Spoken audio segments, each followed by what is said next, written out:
xibaar yu wér te wóor ca tàng ba abonnez-vous pour ngeen di mën di jot suñuy vidéo. dal leen ak jàmm seen chaîne bi di Buzz 221 HD kii di Malick Thiandoum di reporter de lutte te actuellement mu daal di nekk chroniqueur ci biir télévision bii di TFM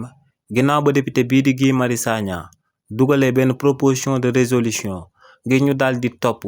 ancien président de la république bii di président Macky Sall pour haute trahison daal di koy tëj ci kaso bi kookee di Malick Thiandoum daal di ne yëkkati ay kàddu daal di koy jëmale si li ni mel. kii di Malick Thiandoum ne lu leer ba am moom mooy que ne état bu bees bi buñ namee topp lu président Macky Sall lu leer ba am moom mooy que ne seen mandat wu 5 ans bi dañuy passer à côté ndax ne buñ topploo président Macky Sall procédure bi mën naa durer 5 ans te ne actuellement réewu Sénégal lu état bi war a amal la feneen la daal di nekk ndax ne économie réewu Sénégal ñëpp xam nañ ko ne dafa daal di nekk au ralenti actuellement ne tamit dund gi dafa daal di seer lool ne développement agriculture donte état bi mu ngi ciy amal ay jéego waaye lu ñuy xaar amaguñ ko ba tey ne tamit ba tey chômage jeunes yi ñoo ngi ne gàññ ci réewu Sénégal ne si li ni mel la état bu bees bi war a daal di nekk waaye war ñoo nekk naan dañuy jàpp ancien président de la république bii di président Macky Sall te ne bu ñu waxantee dëgg rek président Macky Sall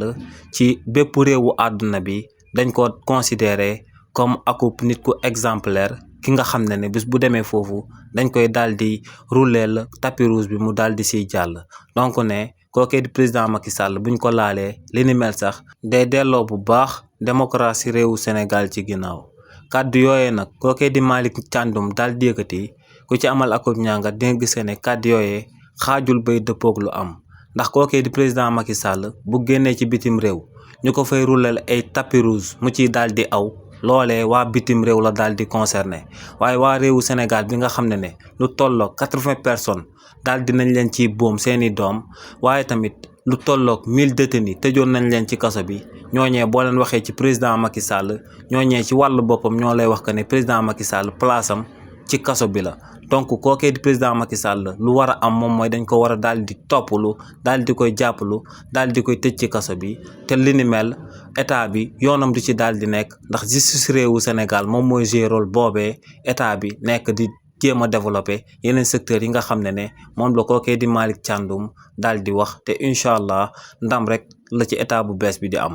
xibaar yu wér te wóor ca tàng ba abonnez-vous pour ngeen di mën di jot suñuy vidéo.